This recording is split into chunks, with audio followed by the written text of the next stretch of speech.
amazing putting all this together, and it's not just here. He's doing this all over the country, working with Joshua and the team that puts this together is, really cutting edge stuff to bring this kind of education. So I'm going to be the science guy for the next hour and a half, just talking about basic soil. What's going on. I'm a professional horticulturist for 47 years, so I've had my hands in soil since I was 22. Field grown, container grown, ornamental horticulture.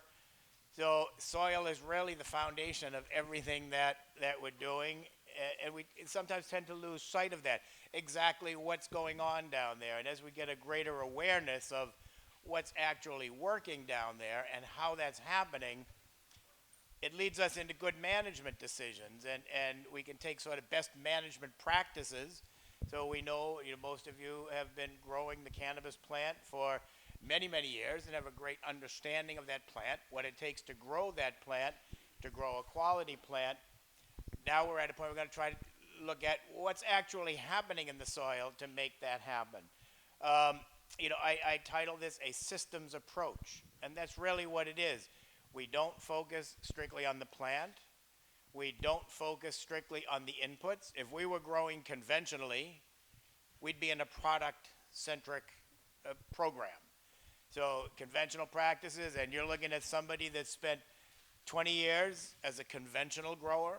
I cut my teeth in the early 1970s when I was taught by university and cooperative extension that I couldn't grow any horticultural plant without a reliance on synthetic fertilizers and chemical pesticides. And I used it all, for a long time. Until the mid-1990s, I realized I was on this treadmill because synthetic pesticides don't grow any plant on the planet. Pesticides only treat symptoms. They don't ever solve a problem. So depending upon the plant that you're trying to grow, if something manifests itself in the plant, in the soil, if it's a weed, it's a fungal disease, if you have an insect pressure, it is the symptom. They aren't the problem. And typically we say, I have a problem, I have an insect infestation, I've got a fungus disease moving in. And we tend to zero in on that as a problem that we have to try to solve, when really that's only a symptom that's telling us that something's out of balance in this whole system. So a systems approach to management, and my perspective now and for the last 22 years is 100% organic. So I work in agriculture, I work in land management, high profile. I do professional baseball fields, high profile soccer fields. All the same, there's correlation between all of that. And it's really about trying to meet the expectations that we have. So all of you as growers have an expectation of what you want to produce. You have an expectation of what that crop wants to be. The same thing with that NCAA soccer field. There's an expectation on what that is supposed to be. So now we are learning our management strategies designed specifically to meet expectations that we've set for ourselves. And growing organically, growing regeneratively, leaving soils better than we found it, closing those loops, bringing that all together, and looking at it all as a system. So the way I look at it, my system involves the microbes in the soil. I'll touch a little bit about that. I know Leighton's going to go into that in more detail later on today. So we have the soil and the microbes and all of its function. We really have to rely, when we need to make an input, we have to rely on the exclusive use of natural organic input. So in other words, in my programs, I don't have much of a tolerance for synthetic inputs or fertility because think about it, NP and K are just salt, mineral salts, and we tend to lose sight of that nitrogen, phosphorus, and potassium is salt. The more we introduce salt that comes in origins from a laboratory, the more destructive we are to this system and the harder it's going to be to meet the expectations that we have for that finished product. So we have the soil, the exclusive use of natural organic input, and then the cultural strategies that we employ. Leighton touched on, soils, compacted soils versus soils that are aerated or contain ample oxygen. And I'll weave in and around that a little bit. But those cultural things that we do. If we irrigate, how do we irrigate? If we're on natural rainfall, then we have those ups and downs and those periods that we can't control.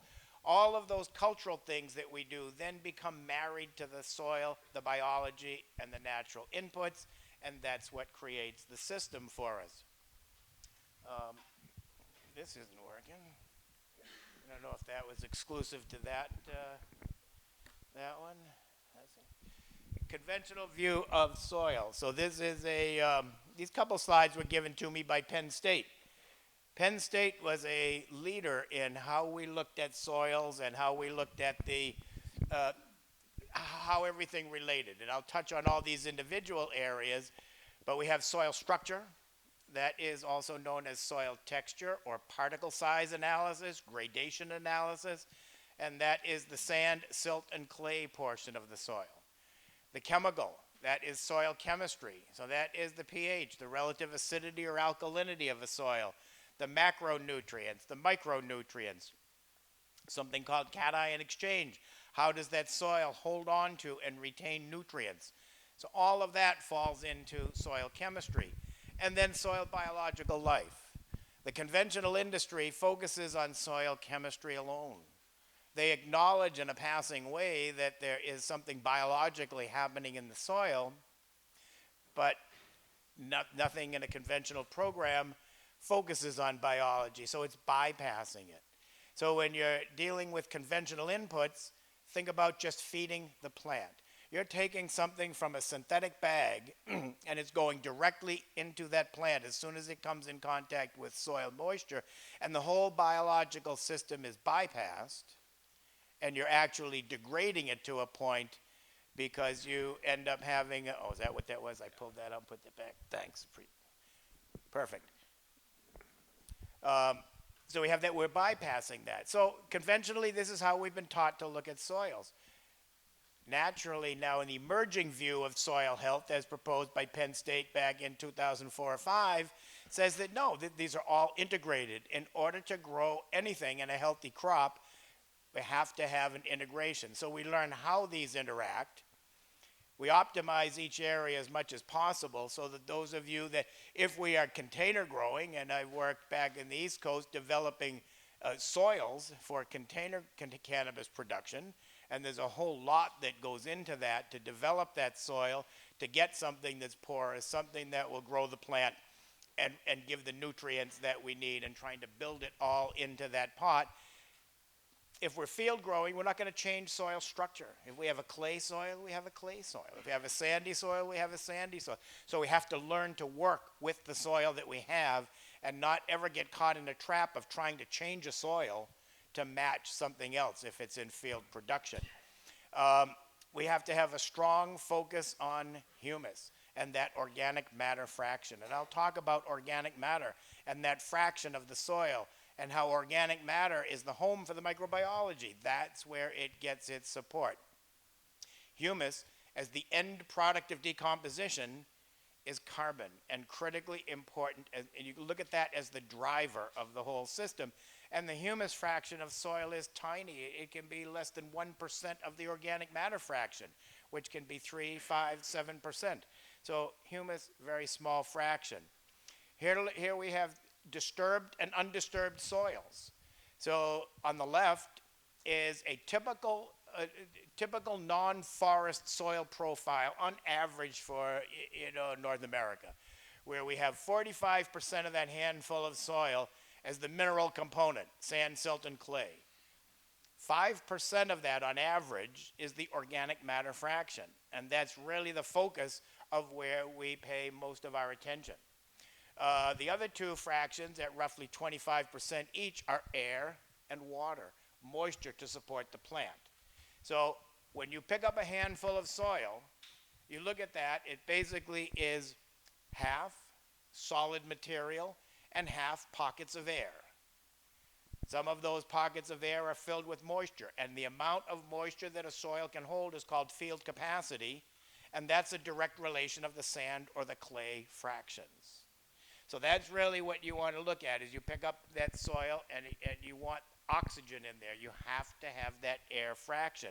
On the right is a compacted soil.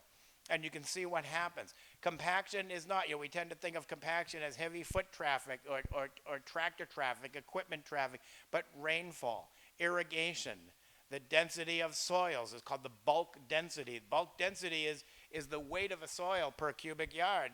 There's a bulk density fraction and a weight. That weight is directly related to how much solid material and how much pockets of air are contained in there. When we have this compacted soil, you can see the fraction here, how the mineral portion becomes by far the largest portion of that handful of soil. And look where the organic matter fraction shrinks down to, all the way down to, it can be down as low as 2%. That's the home for the microbes. So as that organic matter fraction shrinks, the ability of those microbes to proliferate and do those things that Leighton was telling us about gets dramatically reduced. And then the soil can hold less oxygen and therefore it holds less water. So what we always are striving for is that pie chart on the left. And we can test this. We can out-test bulk densities of soil. We can get a penetrometer. We don't even need a penetrometer. You can take a screwdriver and just go out to a soil, and you should easily be able to go down in there. And if you can probe at random spots through a field and easily get down in, then the assumption would be that you have enough pore space down there to hold on to oxygen. So components of soil. Soil is made up of minerals from parent rock material. That's the sand, silt, and clay, and that varies in all regions of the country. We have organic matter, moisture, gas, air, the microbes themselves, and then plants and plant roots, and the decomposition that happens in the root of plants. All plants slough off root systems constantly, and the microbes break them down, and that's passively over time building an organic matter fraction. So all of these would be considered to be components of soil. So soil texture, as the first one, it's a function of these relative portions of sand, silt, and clay. They can contain mineral nutrients. Soil texture affects nutrient and water retention, indicates a tendency of the soil to become compacted. Texture can be determined in the field with a ribbon test. So we send out to a laboratory. Every project I get involved in around the country, no matter what it is, I don't get involved unless they agree to test soils. And I test for soil texture, I test for soil chemistry, and I test for soil biological life. A ribbon test out in the field is actually pretty accurate. You just take a little bit of soil and you moisten it, and you roll it between your thumb and fingers, and you form a ball, and that ball is called a cast. If you can't even get it into a cast before it crumbles, that means your sand percentage is up in the 70% sand range or higher, because it just crumbles in your fingers. Now you take that cast and you roll it between your thumb and forefinger. And you're just like when you're little kids and somebody gave you some modeling clay and you decided to make little clay worms out of it. Ribboning it out, that's what it's actually called, is you're pushing it out and making it into a ribbon. The further out you can get that, the higher the clay percentage is, because clay is what imparts stickiness to soil. So if we can ribbon it out, 1.5 inches, then our assumption is that clay is up probably around the 10% range. The further you can get it out, the thinner you can make that ribbon, the higher the clay percentage. So understanding texture and what you actually have for sand, silt, and clay is critical to a good decision-making practice, a good decision-making strategy on how you're going to manage that soil. If we were going to engineer a soil to be the ideal soil to grow most plants, meaning engineering means taking raw materials and creating a soil, your target would be 65% sand. Somewhere around 5 to maybe 8% clay for nutrient retention, and the balance would be silt. And so that is generally accepted to be a target of an ideal engineered soil that has characteristics of nutrient retention and good drainage at the same time. Yes? Where would you classify volcanic soil in that range? Does that volcanic work? Yeah, I work on Maui with volcanic soils. So volcanic soils would probably be, for me over there, they probably fall right about in the middle of the spectrum. where where they exhibit. We get good drainage most of the time. They actually are pretty rich in nutrients, depending on the age and all of that. But we would, and this is not in cannabis production, but managing soccer fields on the islands, and we're heading over there in a couple of weeks to do 4 islands. It's all volcanic soil, rich, but right about in the middle of the spectrum. Yes.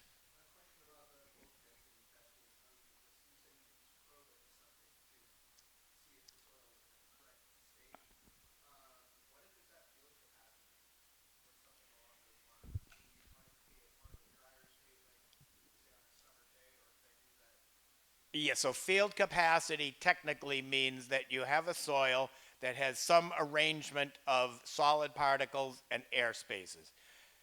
Heavy rain event, or you irrigate, all those air spaces, all those pockets fill up with moisture, and then through the natural percolation rate of that soil, all the freestanding water drains away.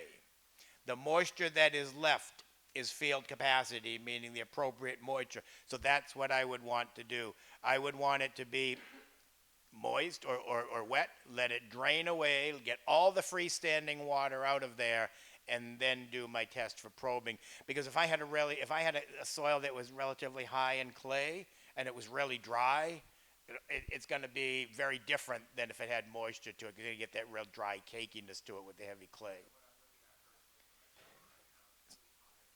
Yeah, and I do. I mean, I manage soils that are 30% clay, and trying to grow in it. So it's a lot of challenges. There's a lot of benefits if you have good clay, if you have a clay soil with relatively high organic matter.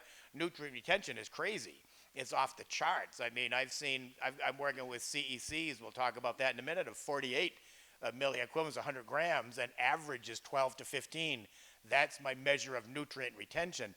That means that if I'm working in an actively functioning biological system where that soil, that the biology is producing nutrients and cycling them there, I'm holding on to so much, especially ammonium nitrogen, NH4+, because NH4+ is attracted and held on to the soils very strongly. That means I have completely broken a dependence on a fertilizer bag very, very quickly. And that's the goal of all of this, is that we're trying to show that if you follow the strategies and the stuff that Leighton's going to take you through and others are going to take you through over the next couple of days, is that doing this, going out and buying fertilizer should be a thing of the past. And it's much easier to do in field production, but we're doing it on soccer fields and baseball stadiums and all of that. We're trying to get them half the fertilizer that they were using in a conventional program, and that they don't believe it. And of course they say, well, how can you do this? We're spending all this money and buying all this nitrogen. We're going to talk in a little bit about how nitrogen is critical to plant growth. We all know that. We'll go through what exactly is happening, but we don't have to have a dependence upon purchased nitrogen. And the whole idea of this is to get all of you to become more profitable. Less input, less out-of-pocket cost, greater yield, greater profits, better all across the board. And that's what we're happening, because as soon as we have a dependence upon supplied material product going in there, we're better off to just pick out something to feed the microbes and not even worry that much about feeding the plant and pushing all the N and the P and the K in there. And, I have presentations that I do that say beyond NPK, that we have to really think. And, think about, when you think about the whole synthetic side of the industry and nitrogen, phosphorus, potassium, think about, just think about the local parks that you see, or somebody's lawn or something, the expectation that's been created in our society, what that's supposed to look like. It's supposed to be this monoculture of a non-native plant that everybody's eyes pop out, and it's like that. And you think about that expectation, and where did that expectation come from? It came from an industry in 1950 that wanted to sell us product that was developed post-World War II. And then they came along with synthetic pesticides, and they said, all of that stuff, well, we're going to blow that out of there, because that clover that was in there, that legume that's fixing nitrogen, that's not a good guy, it's a bad guy. So we're going to blow it out of there with an herbicide. Oh, and it just so happens we've got bags of nitrogen that we're producing in a laboratory. We're happy to sell you because you're going to lose all the nitrogen when you kill the legume. And industry created all of that expectation to get us into purchasing product. So here we are all these years later, and it's time that we broke out of that mold and really took back. I mean, I have slides that say my best understanding of the highest managed landscape I do is simply mimicking a natural ecosystem.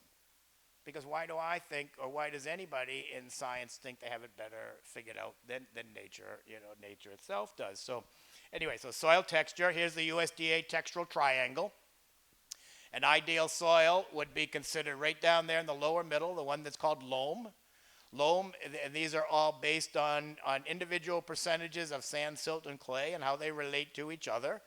So when you have a clay soil, like some of the spots up here, you're up in the, you're working up towards the middle of that triangle. Where I'm from, I'm coastal Massachusetts. My soils are way down in on that left-hand corner down there, sandy loams into loamy sands.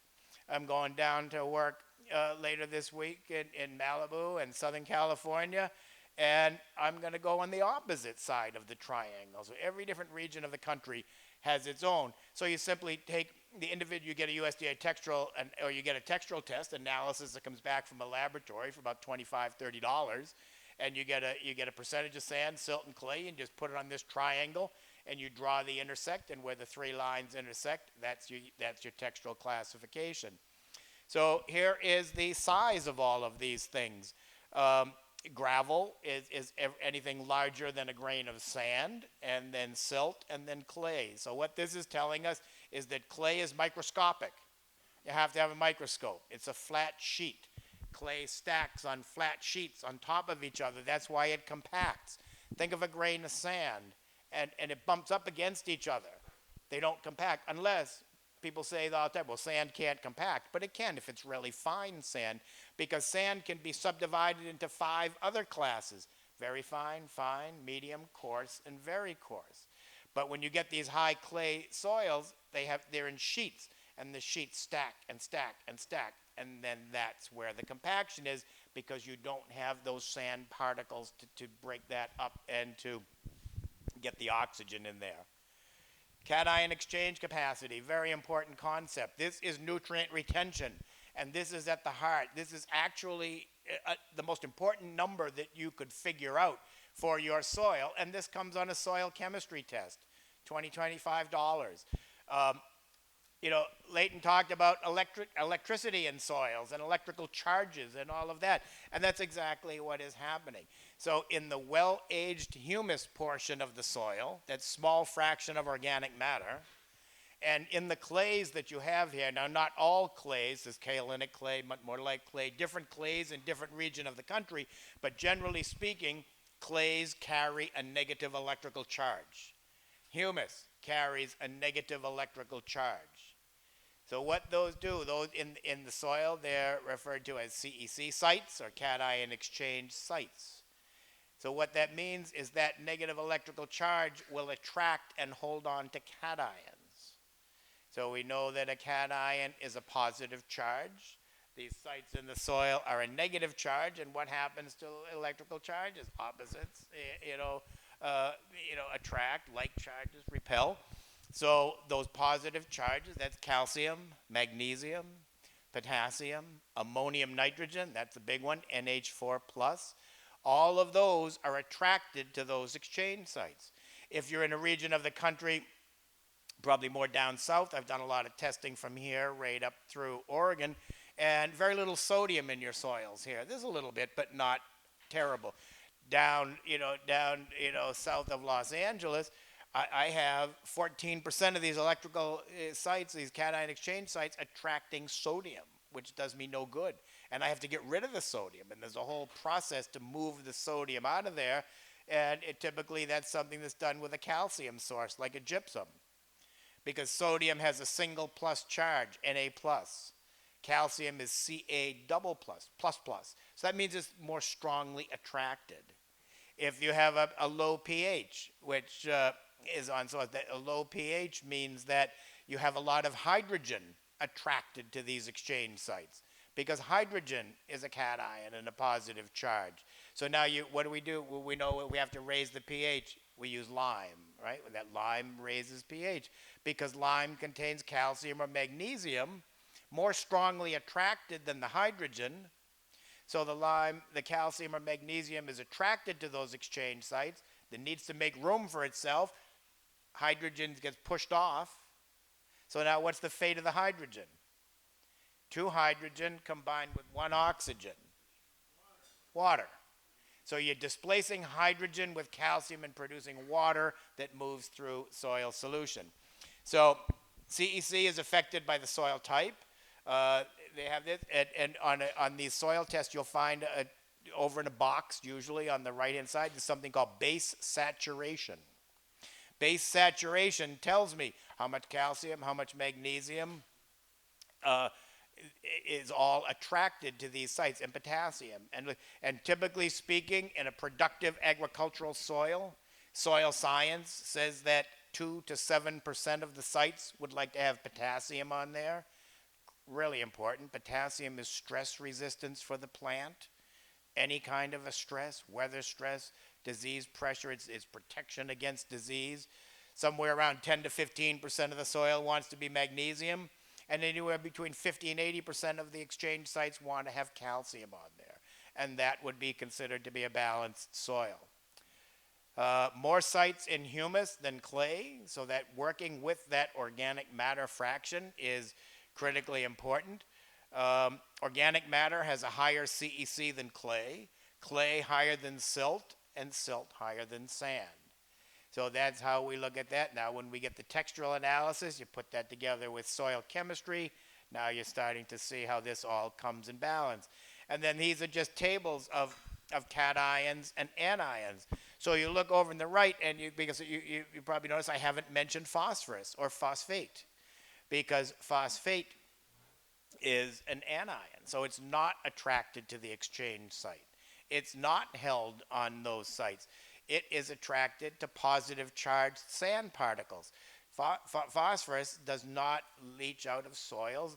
You know, there's an interesting research. You know, we hear about phosphorus pollution, and of waterways and how restricting phosphorus. A lot of states have phosphorus laws, fertilizer laws that restrict it unless you have a soil test that shows you need it. Ag is exempted from that, but regular land management is not. So they did a study, and this is an interesting one. They did 3 test plots, and this happened to be with turf grass. One was fertilized organically. One was fertilized synthetically, both having phosphorus in them. One was the control and had no fertilizer at all. Turf grass. Which one do you think created the greatest phosphorus pollution and runoff? The unfertilized plot. Because phosphorus moves with wind and water erosion of soil particles. So now with no fertilizer, that grass thinned itself out because nitrogen helps keep it thick, and you had more bare spots, more exposed, wind and water, moved that off the site and contributed to the greatest pollution. So it really doesn't have anything to do with synthetic or organic fertilizers. It's how that phosphorus binds to soil particles. This is how plants mine for soils. The plant is going to tell the exchange site what it needs. The exchange site doesn't tell the plant. So in most plants, calcium is mobile in the root system. There's calcium above ground in the plant and calcium down in the root system, and it's not interchangeable. It stays up there and it stays down there. So if a plant needs potassium, and it's on that exchange site, and we've got potassium being held in that soil. So think of this, you have these exchange sites over here, even though they're all through the soil, but they're over here, and you have the root of the plant over here, and then in the middle you have what's called soil solution. So the calcium becomes an exudate from one of the root hairs or several of the root hairs of that plant, and that plant pushes calcium out into soil solution. Remember, calcium is very strongly attracted here, and it goes on and knocks off potassium because that's what the root wants, and it pulls the potassium back into the plant. So that's how, as long as we have enough nutrient in reserve, so think of exchange sites as a reservoir of nutrient, as long as we have that and we have that ability, the higher the sand percentage, the lower the reserve of nutrient we have, the lower that reservoir is. So the plant is doing the mining. So here's just cation exchange. This is what sheets of clay look like. So this is those, this is appropriate for the heavy clay soils up here. And that's what's happening. You can see why the exchange sites are so significant here, because both sides of those sheets are electrically charged, and then they stack on each other. So that's how they pull in and hold on to those nutrients. So pH, critically important. So we know the pH for the plants we're growing. We know the desirable pH for the cannabis plant. Every plant on the planet will take in nutrients at the maximum ability it can, depending on soil pH. So what we're trying to do is go, without soil biology, pH is the whole sole governing factor on how nutrient gets into the plant. But we're adding the soil biology piece in there and creating that nutrient. So we're going one step beyond, soil chemistry, or way beyond soil chemistry, and we're trying to build that in. But this is the measure of given acidity or alkalinity of a soil.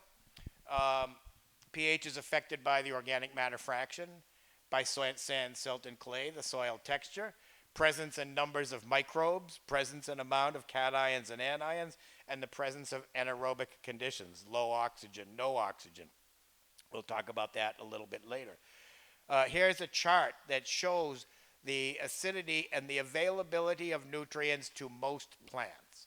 So now we simply take the desired range for the plant that we're trying to grow, and we find it up there. And, I think with our production here, we're talking about slightly acidic soil is where we're sort of in that wheelhouse in the, mid sixes. And many plants fall into that. But if we're in that range, then all of those nutrients are readily available. So we know that phosphorus is important, in the flowering cycle of the cannabis plant. So nitrogen, is important up on the front side. Phosphorus kicks in. So look what happens if we allow our soils to drop down into pHs of 5.5, to 6. Phosphorus is there, it's present, and no matter how much is there and no matter how much we put in, the plant simply can't take it. So this becomes the very first step, and this can be done for $20 soil test and very short money to get pH. Now, one of the things is once we get the biological life in place, chemistry usually snaps in and follows that in. So if we were relying on a conventional program and bypassing the biological fraction, then we'd strictly be buying product to change the pH. But as long as we are working, think of a bacteria is pH neutral at 7.0. So if we get the right amount of bacteria working in there, we're going to buffer those soils. And even an acidic soil in those regions of the country that run acid soils, the pH will buffer and you never purchase product again.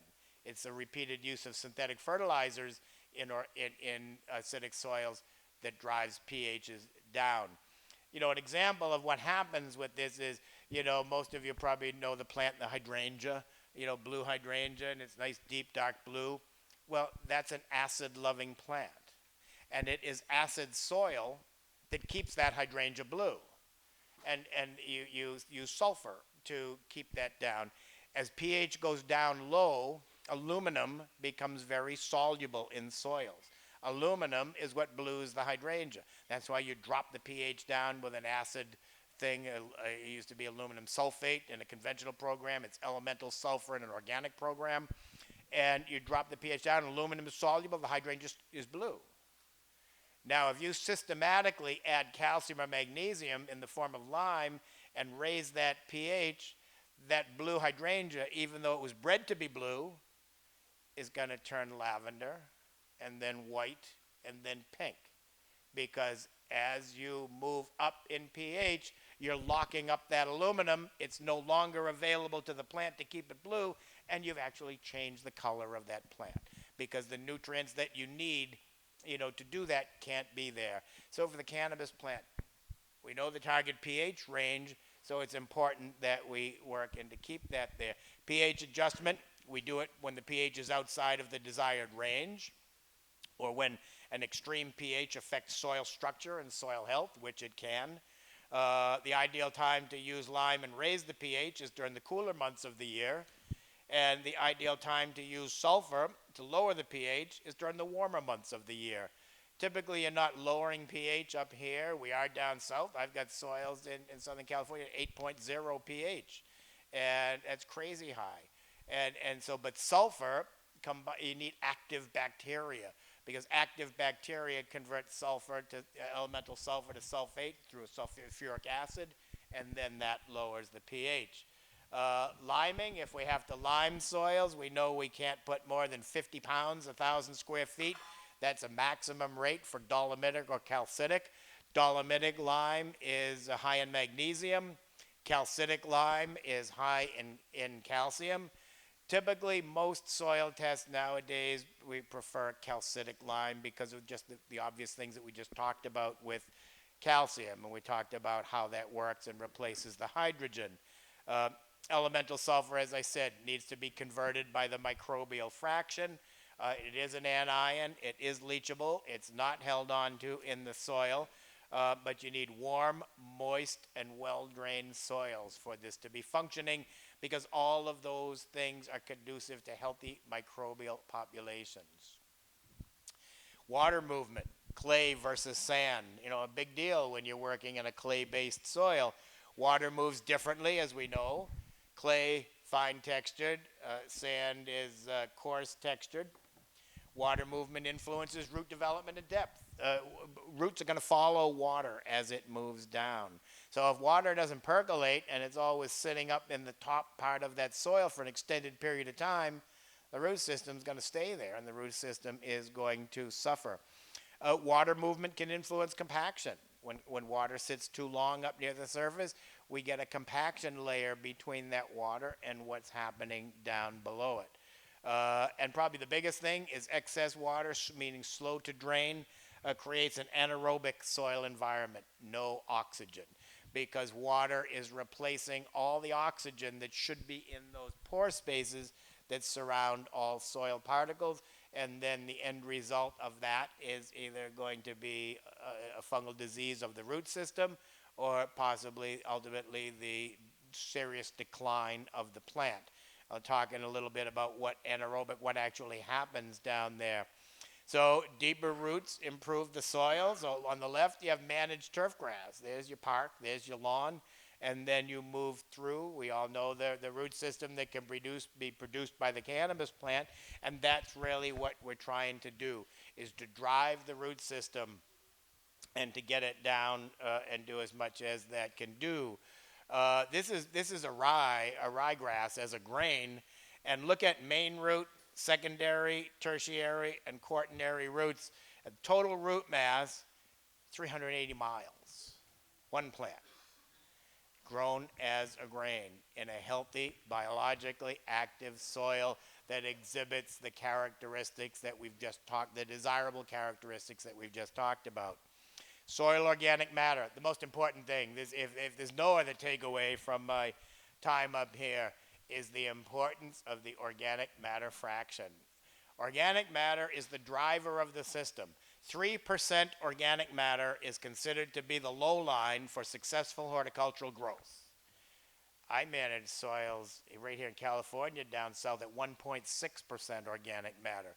Ridiculous. I have a baseball stadium that I do is 96.8% sand. Organic matter fraction is 0.9. So that means I don't have much going on. So as you improve the organic matter fraction, we can do that depending on where we are. We test and see where we are. The introduction of a biologically active compost, and Leighton talked about that. I don't think I have a compost slide in here, but all I can say, and I know you're going to expand on this, right, Leighton? Compost. All compost is not created equal. And I've seen stuff that you look at, it smells good, it feels good, it's great, and then you put it under a microscope or you run the soil chemistry test and there's nothing there. So compost should do three things for you. It should give you organic matter, by definition, 35 to 50% organic matter.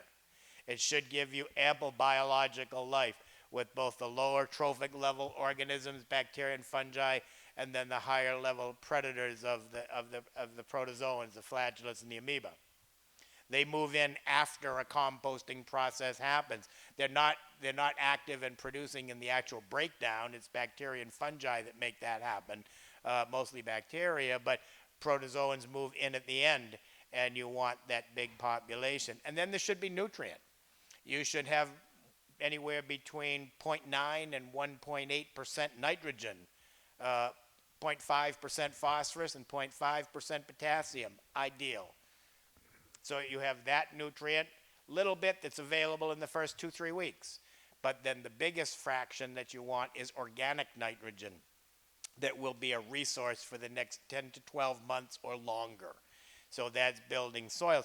As you grow plants and as plants slough off the root system, they're always going to be passively building organic matter for you as long as you have a healthy biomass and you have a biomass to break that down. You have to have bacteria to break down an organic fertilizer, to break down organic nitrogen. I think we're probably all aware that no plant that we deal with anywhere around can process organic nitrogen. Organic nitrogen is found in grains and animal byproducts, leaves, any plant in nature, any organic material. Organic nitrogen, think of nitrogen as a building block for amino acid and protein. So when you have an organic fertilizer, the nitrogen is coming from the protein in the soy, the protein in the feather meal, whatever that nitrogen source is. Plants can't use it. They can't do anything with it. If you don't have an active bacterial population, you wasted your money on the fertilizer because it's just going to sit there. It's going to convert out to nitrate.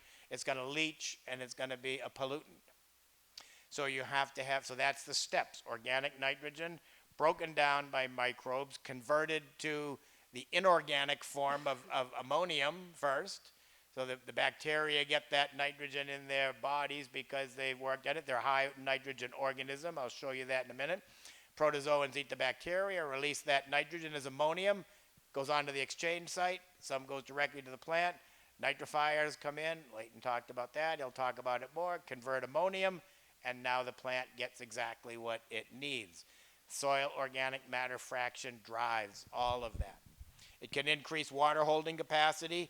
So if we're looking to reduce irrigation or looking to make a plant more stable in a non-irrigated situation, exchange capacity improves, feeds the microbes, buffers the pH, improves structure. We'll talk about that in the next couple slides. Increases productivity of soil. So if I said 3% organic matter is the low line for successful horticultural growth, as you move up to 4%, 5%, 6%, you're increasing the productivity of your soil. Now that doesn't mean you're going to skyrocket it indefinitely, because there's a cap. And generally, I think you want to keep in mind that in a field production situation, that organic matter shouldn't probably exceed, 10, 12%, because then you're going to get a little bit of I think container production, totally different. So when we're designing container production, we can pull organic matter fractions up to 40% or higher. So that is very different when you're going in a container or outside. Soil structure, again, probably next to organic matter, the most important concept that I can give you. And this is the arrangement of the solid particles and the air pockets that surround them. So those pockets of air are referred to as pore space, P-O-R-E, pore space. It's the creation of pore space, and it's bacteria, it's the microbial population that creates soil structure. If you use synthetic fertilizers, you have all that salt, you decrease the microbial population and its activity, therefore you're degrading soil structure. As microbial populations go down and down and down, eventually you're going to end up with dust. You're going to end up with soil that just crumbles. It's the glomalin, it's the excretions of the microbial population that are the glues that hold soil together, so it looks like what it does when we pick up a handful of it. So it's about how they bind together and that arrangement that creates that pore space. And again, we come back to structure is influenced by texture, chemistry, and biological life. So there's the integration of all of that.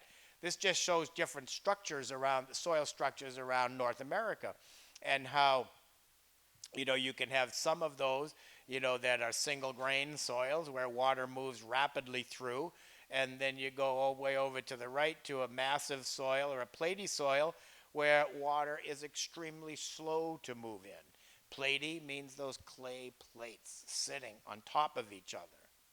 So again, knowing what is happening from the science perspective goes a long way to making good judgments on things go. Soil horizon. So Leighton showed you a slide on this. Just very, at the very general level, these are layers that are parallel. The structures and physical characteristics of any individual horizon are different from the ones above and the layers below. Most soils have at least 3 or 4 horizons. They're defined, obvious physical. If you were able to go into the backhoe and dig a pit and look, you could just, and I've had that opportunity to do that, and you get right down in there, and you can look at those horizons, and you measure the depth of the OAB horizons and how that goes, and that's what it looks like there. So the O is the organic layer of the detritus that's right on the very surface. The A horizon is where we're soil testing. Not to say that nutrients don't move into the B horizon, because they do, or not to say that microbes are only in the A, because part of what we're doing in field production when we move into organic and promote the active biological life is we want those microbes, and we know they will, move from the A horizon to the B horizon, and what they're doing there is improving the soil quality of the subsoil of the B horizon. And that's really part of the strategy, because most of the growth, most of everything that's going to happen is in the A horizon, but that's actually what does happen. Down below in the C, that's where all the pesticides and synthetic fertilizers and nitrate and all of the soluble nitrogen accumulates, is down in the substratum, and it moves. That's when it moves down there. It doesn't move from the A or B horizon and become a pollutant. It goes right down to the C horizon, and then either can get into groundwater or can travel horizontally and find its way. Water seeks its lowest point, and it's going to carry those those unwanted compounds with them. So weathering of soil first occurs at the surface and then works its way down. Upper layers have been changed the most. The deeper layers are still similar to the parent rock material. So the big change in soil, and it's taken millions of years, to make that change. But we're in the O, A, and a little bit of the B horizon for our growth. Different soils can be productive, so we don't have to say that any one soil is the productive soil. We can have a sandy soil with high organic matter. We can have a loam soil, that's that balance of sand and clay, with medium organic matter, or you can have a clay soil with lower organic matter, and all 3 can be equally productive. The message is that we need to soil test to find out what we have, and then make our management strategies from that perspective. Soil chemistry, so this is a big one. Now we're moving into how that plant's actually getting the nutrients that it that it needs. So we have these nutrient pools, I guess is probably the best way to, that I've found to describe it. So in the middle you have soil solution. Now solution doesn't mean like it's a big, like putting some soil in a jar of water and mostly water. It's soil that has moisture to it. So just think of soil solution as soil that is moist.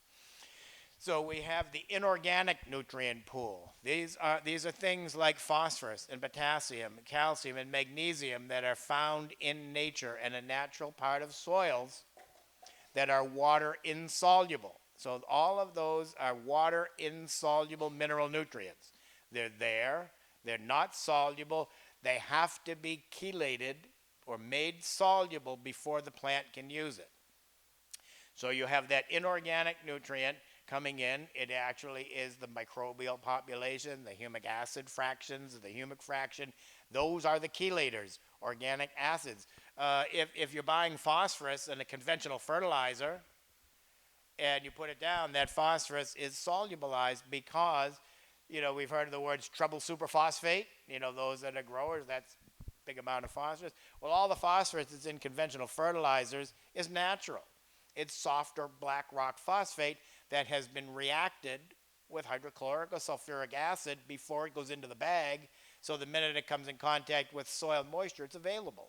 So it's chelated before it goes in the bag. In a natural system, we're relying on excretion and organic acids from the biomass to act as the chelator. So that gets nutrient in there. We have the organic fraction over on the left side. So that is the organic matter fraction. That is the decomposition of organic particles, pieces, deceased organisms. Leaves that are broken down, compost if we put in there. That's the organic fraction, and that is converting that organic form of nitrogen to the inorganic so that that root extraction, can pull it right out of the soil. Then we have the biological fraction. That's the bacteria breaking things down, the higher level predator consuming the bacteria and releasing the nitrogen in a plant available form. And then you have management inputs. So the way I manage is I take I know what I want to deliver to any individual crop I'm trying to grow.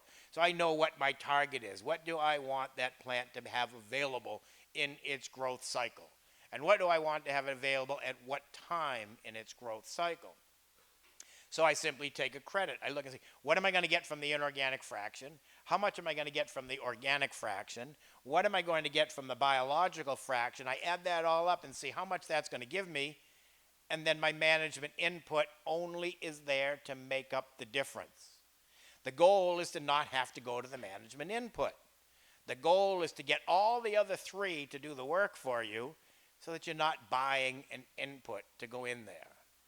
So that's that sort of is that strategy is that and again, you need that soil test in the beginning to tell you, exactly what's going on. But once you do that and you are able to get a good, idea of what is being produced within the system, and that's how until you get these systems highly functioning, you probably will need some input, whether it's a compost tea, whether it is an incorporation of a compost, whether it is a little bit of soy nitrogen or a little feather meal to get the system up and running to the point when you can break the dependence upon that bag.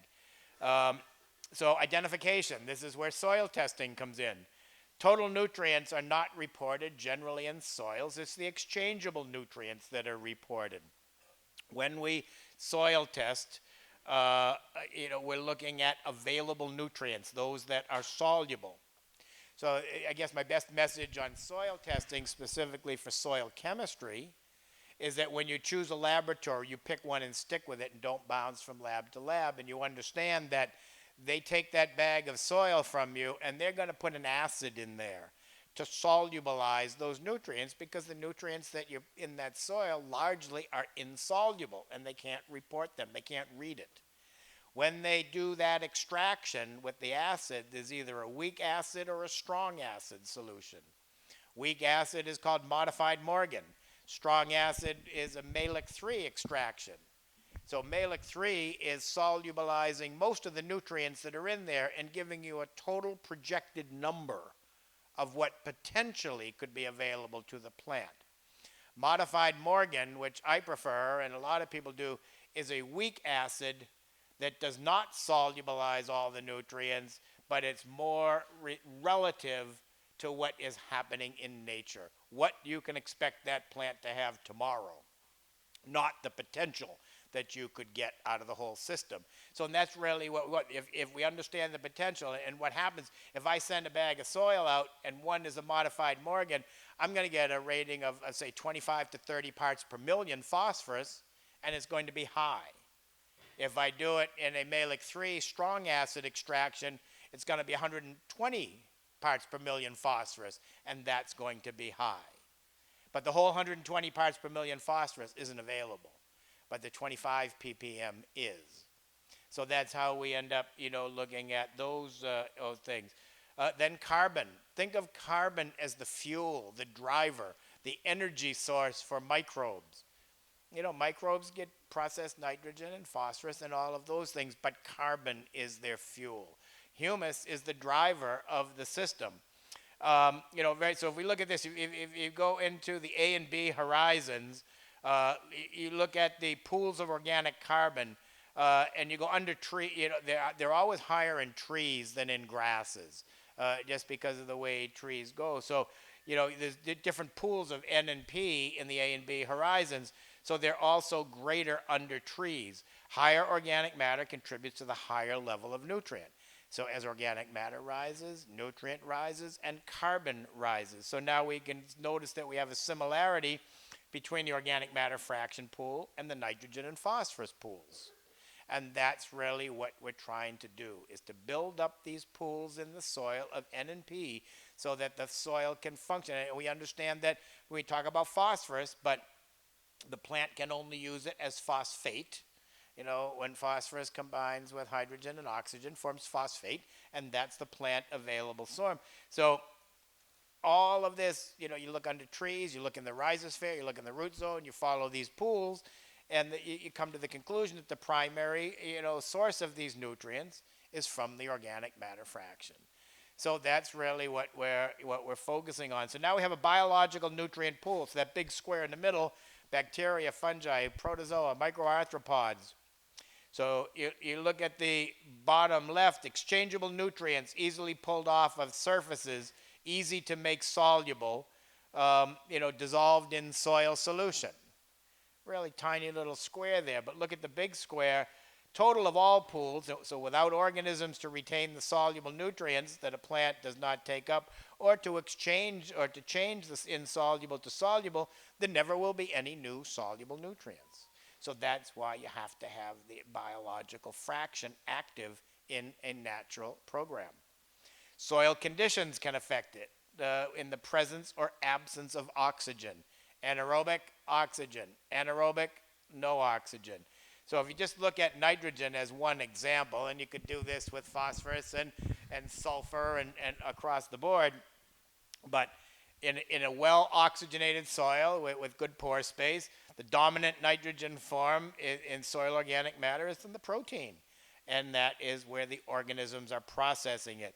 You also have the inorganic forms that are leachable and plant available, nitrate, nitrite, and then ammonium that's not attracted to the exchange sites. And we have an oxidation going on and a process that is continually evolving. Once you lose oxygen and go anaerobic, now all you have is organisms to make it available, and they're not the right ones that are going. They're the anaerobes. They're not functioning at the same level. And then that nitrate and ammonium that is critical to plant growth turns into ammonia, gases, nitrous oxide, that have no benefit to plant growth. Oxidation then is reduced. So what happens in low oxygen soils is any valuable nitrogen to the plant is converted to a meaningless gas. Ammonia is a gas, and it has no potential to influence positive growth. Anaerobic conditions, very interesting thing that we don't always focus on. Toxic materials are produced in an anaerobic soil. So once you lose oxygen, the microbes that are in there begin to take themselves into dormancy. They don't all outright die, but they protect themselves. They know that harsh conditions are here. There's no oxygen, there's too much water, compaction, whatever that may be, microbial activity is severely diminished. So then the good guys are not working. The bad guys take over. Very often they're the disease causers or the pathogens because they can thrive in an anaerobic soil. Alcohol is produced in anaerobic soils. 1 part per million alcohol can solubilize a plant cell wall. So in a very compacted soil, a waterlogged soil, it's not uncommon to have 20 parts per million alcohol. 20 ppm alcohol is simply going to dissolve that plant root. It's going to just start to go from the most tender root hairs right up and simply degrade that root. When I talk to turf managers, soccer fields, most of you have seen an athletic field, somewhere along the line, and you look at the goal in the soccer field, and there's always a big bare spot there, or the middle of a football field, there's a bare spot. No, it's not just the kids or the athletes that are tearing up that grass. It's that it's so compacted, there's no oxygen, alcohol is being produced and it's just solubilizing all the roots of that turf grass and killing it. And then the plant dies from the bottom up. So that's what's happening. You can reverse this by aeration. Now, Leighton made a really good point. The balance between too much aeration and not enough. If you aerate too much, same thing as a compost pile. You get too much oxygen, too many things going on there, you're not going to have a functional system. So it's all about balance. Everything is about balance. So if we need to loosen soils, if we need to introduce oxygen, we only do that after some type of a test, whether it's a penetrometer, whether it's a screwdriver test, whatever that may be, whether it's a biological test, and you go down there at the 8 or 10-inch root depth, and you do a biological sample and find out that you have anaerobes and not the good guys, then that is when you do that strategy. But you don't just, people will ruin a compost pile, but I got to turn it, I got to turn it, I got to turn it. Too much oxygen, and the whole thing just goes south. So it's the same thing in ag, any type of ag production. So again, it becomes that fine balance. Soil biological life. In a highly aerobic, healthy soil, healthy biological life, all of those statements are true. Nutrients are held in the soil. Water is retained in the soil. Disease doesn't have a functional place to grow. Eggs of many insect pests become a food source for biological life. Think about it. You have some of the soil-borne insects, when they lay their eggs, they just think of a beetle grub as an example. Lays the egg. When the egg gets laid, it's microscopic. If you have a healthy biological, community working there, that's going to get gobbled up as a food source before it ever gets to become a damaging pest. Nutrients are cycled at the correct rate that the plant needs, and the plant controls nutrient availability through exudate production. Functions: nutrient retention, water retention, nutrient cycling, building and maintaining structure, breakdown of toxins and pollutants, and disease suppression. Difference. So this is an interesting slide that a good friend of mine, his name is Paul Wagner, and he owns probably the best, in my mind, one of the best biological laboratories in the country back in New York, out on Long Island in New York. And he does by a long way, it's the same type of thing that Earthfort does up in Oregon and Corvallis. But he's back on the East Coast, and he gave me this slide. On the left is soil. Organisms build soil structure. Nutrients are held onto in the soil. Water is retained. Water moves slowly through the soil. And at the end, down the bottom, we have clean water. On the right, no organisms, minimal structure. Water is not held in the pore spaces. Water moves rapidly through. Leaching, erosion, and runoff are the result. Water moves clay, silt, and inorganic chemicals. There's no cleaning process. You don't have the microbes. Now you just have a pile of dirt. Yes? What was his name in the lab again? Paul Wagner, Soil Food Web, New York. So he does all my testing, even out from here in California. I send it all back to the East Coast. And he does the full biological testing of pretty much anything. Test compost teas, test compost, test soils from all over the country. Really, really great guy, and more than willing to help, anytime, answer questions, which a lot of the laboratories, soil chemistry and texture, they don't really want to talk to you too much. They just give you the test and give you the results. Paul's a really good guy. He likes to get into it and work with it. Nutrients in soil. So let's talk a little. Yes.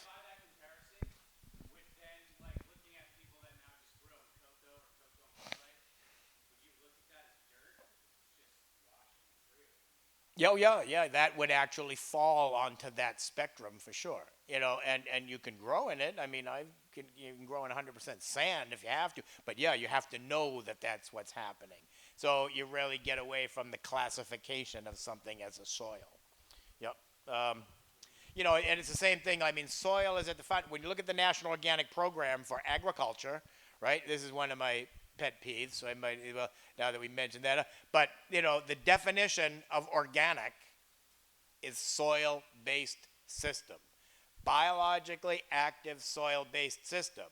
So now, can anybody tell me in our world of organic food production how hydroponic can be certified organic? How can fish farming be certified organic? It's no soil. It doesn't fall in the definition of organic agriculture. So that's big business coming in and saying, we want to make some money and we want to sidestep things and want to grow in water and just put soluble nutrients in there, bypass the microbes, buy everything. No chemicals, but we're bypassing. So organic really by definition means soils and soil microbial organisms. Nutrients in soil. So soil is the major source of nutrients needed for the growth of plants. The three main macronutrients are nitrogen, phosphorus, and potassium. The second tier macronutrients are calcium, magnesium, and sulfur. So collectively, these are the six that are most important that are found in soils.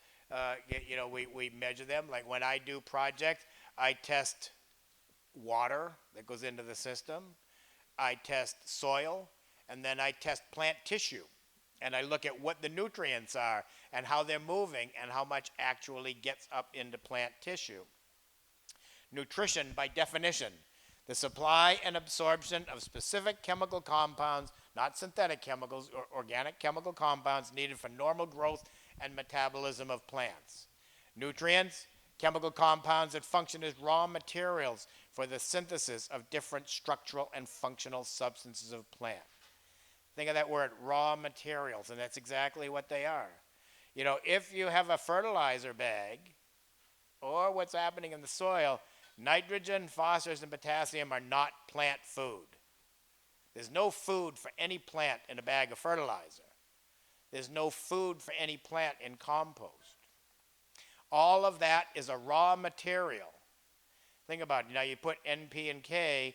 If you got nitrogen, nitrogen does certain things. We know it'll push growth. It'll push some root growth. It'll make a plant green up. You can green it up with nitrogen. That's chlorophyll, right? Chlorophyll is in the plant. That's the green in all of our leaves. It's on the underside of all foliage, all leaves are openings, latent reverted stomata that open and close, typically dawn and dusk when the air is calm. So you have all the chlorophyll, the green, carbon dioxide up in the atmosphere, in the presence of the sun's energy and moisture. Stomata open, carbon dioxide goes right inside of that leaf, reacts chemically with the chlorophyll. Carbohydrate, sugar, and amino acid are the resulting production. That's plant food. So the plant makes its own food. All of these macronutrients are just raw materials that act as catalysts in that physiological process. Mineral nutrients, that's those inorganic minerals. Think of the nutrient pools I showed about, the inorganic that are obtained from the soil, which are used as raw materials once they are chelated. Nutrition, the absorption, utilization, and assimilation of inorganic compounds or minerals, plants, synthesis of essential material needed for growth, development, structure, and physiology. So it's not food. None of these NPK, Cal, Mag, and sulfur are all raw materials that work in individual physiological processes. Mineral nutritional elements are available to the plant as the ion or the anion, cation, absorbed through the root. They can occur in the aqueous portion of the soil. Adsorbed. Adsorbed means attracted to those exchange sites. They're on the CEC sites. They can be insoluble inorganic compounds, or they can be constituents of organic compounds. So they're either residues of plants, animals, or living organisms. That is the organic fraction of nitrogen. And it's there, it exists there, but nothing's going to happen to it unless you have active biomass to make that happen. So we have macronutrients. These are all based on concentrations that are found in plants. They're present in plant tissue. So we have carbon, hydrogen, oxygen, NPK, Cal, Mag, and sulfur. Nitrogen, phosphorus, and potassium are obtained from the soil. Cal, Mag, and sulfur also obtained from the soil, needed in lesser quality. Oxygen and hydrogen obtained from the air. Carbon can be either soil or air. Then we have the micronutrients, needed in a much smaller amount by most plants, also referred to as trace elements or trace minerals. They generally include iron, manganese, copper, molybdenum, zinc, and chlorine. So very small. We test for that in soils. I test for that in tissue. So again, looking at micronutrient, and it's not uncommon to have, micronutrient deficiencies in soils. And depending upon the plant that we're trying to grow, and one of the things now working with, Leighton and I talk all the time about this, and we're working to sort of collaboratively create a database for the cannabis plant and say, where do we want micronutrient levels to be with all of this, and what's our range, and where do we know, when do we need to amend, and when can we get by with a lower one, and and trying to get that in a shareable form where we can simplify what happens. So let's look at nitrogen.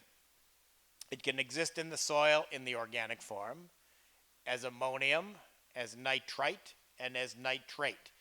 Can't be used by the plant in number 1. It can in number 2, 3, or 4. Very little as nitrite, because it passes from ammonium to nitrite and then pretty quickly out to nitrate. It can be used in the nitrate form, but we generally don't acknowledge that much of it because not too much happens there. Required by all parts of the plant, particularly the meristematic tissue, that's the growth. So nitrogen drives initial growth in the cannabis plant because we're pushing meristematic tissue, the growth tip of the plant. That's that the meristem, all growth, originates from that. Primary constituents are proteins, nucleic acids, vitamins, hormones, rapid growth, leaf size increase, hastens crop maturity, promotes fruit and seed development, but then phosphorus kicks in and really establishes that. So think of nitrogen as responsible for the vegetative growth in plants, and phosphorus for the reproductive, because every plant is going to switch, and we all know how we could, we can manipulate day length, we can make things happen, we can grow plants 20 feet tall, or we can have them, here, and we can flower it out by day length. Phosphorus kicks in the second half of the cycle. Bud development, bud size, flower size, all of that is phosphorus is governing that, and nitrogen is governing the beginning part of that growth cycle. It's absorbed by plants from the soil in the form of phosphate, H2PO4, called orthophosphate. The only way the plant can absorb that when it is combined with hydrogen and oxygen. It cannot be taken in as elemental phosphorus. Easily redistributed in most plants from one organ to another, lost from the older leaves, accumulates in the younger leaves, developing flowers and seeds. Constituents of cellular membranes, proteins, nucleic acid, energy transfer.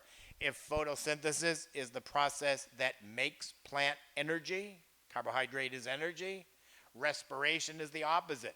That's taking that produced energy and turning it into growth. Phosphorus is critical in that aspect of it. Activates amino acid production.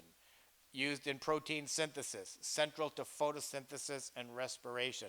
So that's really way down on what phosphorus does. Potassium can be absorbed in the elemental form as K+.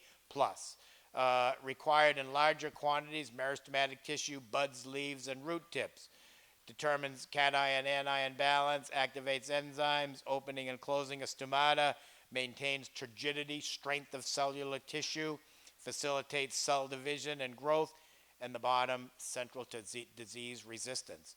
So if you're looking to build stress resistance in the cannabis plant, to stand up to stresses, you want potassium levels. If I'm doing a soil test, I want potassium to be right up at the top. I'm not happy with it in the medium range. I want it to be optimum. Not excessive. I mean, nothing should be at excess. But if I have potassium, no matter what kind of plant I'm growing, at the optimum range, I'm bringing all those desirable characteristics of stress resistance into play.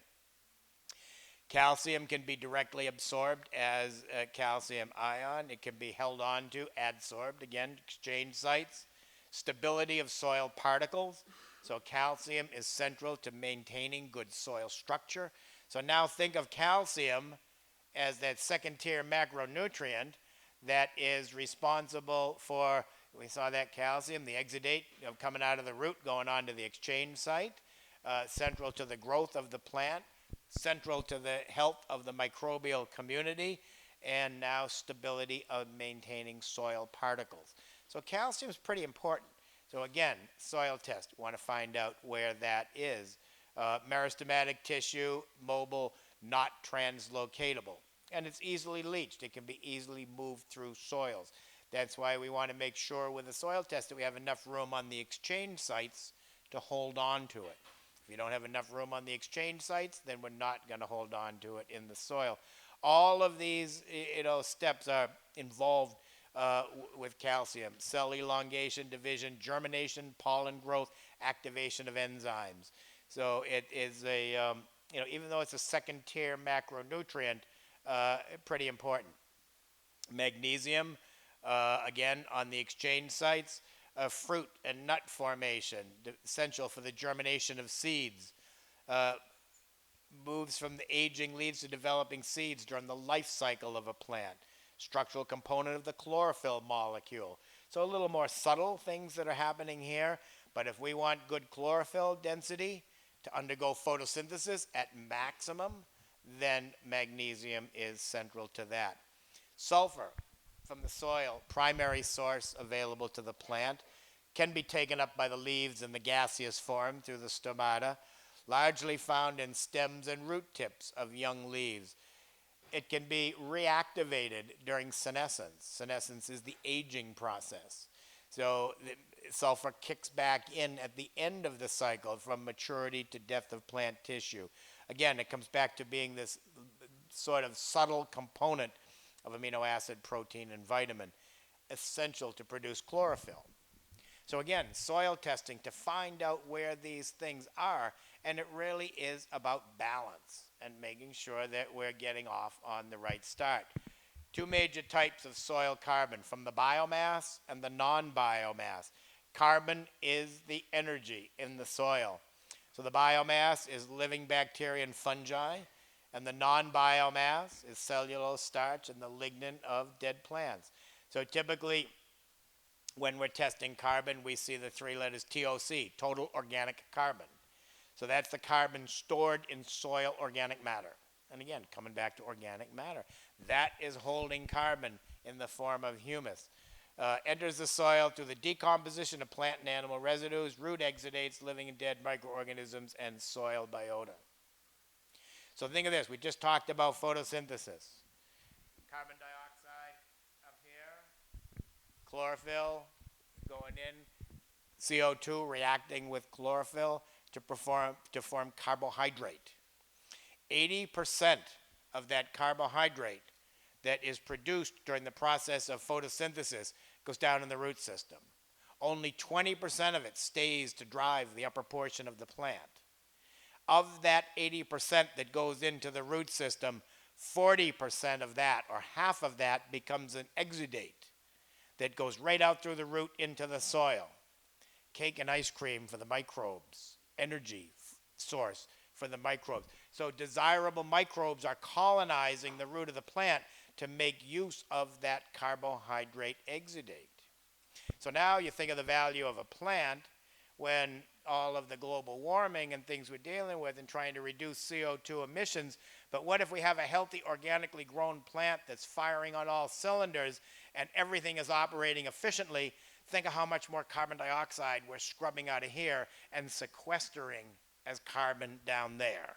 And that's how we look at it, that our plant is producing a very valuable function by actually scrubbing the atmosphere and cleaning. And that happens more efficiently when you're growing in a healthy organic system. Again, soil organic matter, just in here, just to mention that most analytical methods don't distinguish between decomposed and non-decomposed residues, right? So when you do a soil test, the test for soil organic matter is called LOI, loss on ignition. They weigh the sample, they burn the sample, and then they weigh it. All the organic material burns off, and all that's left is the mineral sand, silt, and clay. So organic matter is a representation by weight of soil. So 5% organic matter means 5% of that soil weight was the organic fraction. So when I do a soil test, I want to clean my roots. Leighton talked about doing a test for, having Efren do a test for mycorrhizal, and he wants the root. You have to have the root. You can't do a mycorrhizal without the root. In this case, you don't want the root because the root is undecomposed organic material. So they're going to burn it. So pieces of the root or parts of the plant or wood chips or whatever it may be in and around there, if that is in that sample, that's going to get burned off, and that's going to give you an untrue representation of that weight. So when we do this soil chemistry test, we want to clean it. We just want soil. And so then we know that when we're burning off that through the ignition process, you're burning off decomposed, as opposed to undecomposed organic particles. Let's see, we've done that. This show you soil organic matter, 58% carbon more or less. So again, you can see how I keep weaving through here, and we keep coming back to organic matter. And that organic matter fraction, I can't stress enough how, how important that is. That soil organic carbon probably is one of the more important constituents of soil because it has the ability, the distinct ability to, support and produce or to affect plant growth, I guess is the best word, and drive the microbial population at the same time. Sugars bind mineral particles together into microaggregates. Glomalin, soil organic matter substance that makes up 20% of soil carbon. That is the glue that the aggregates binds them together, stabilizes structure, gives soil the ability to be resistant to erosion, but porous enough to allow water, air, and plant roots to move through. And that's the balance. That's the balance between aeration and not aeration, loosening soil or not loosening soil.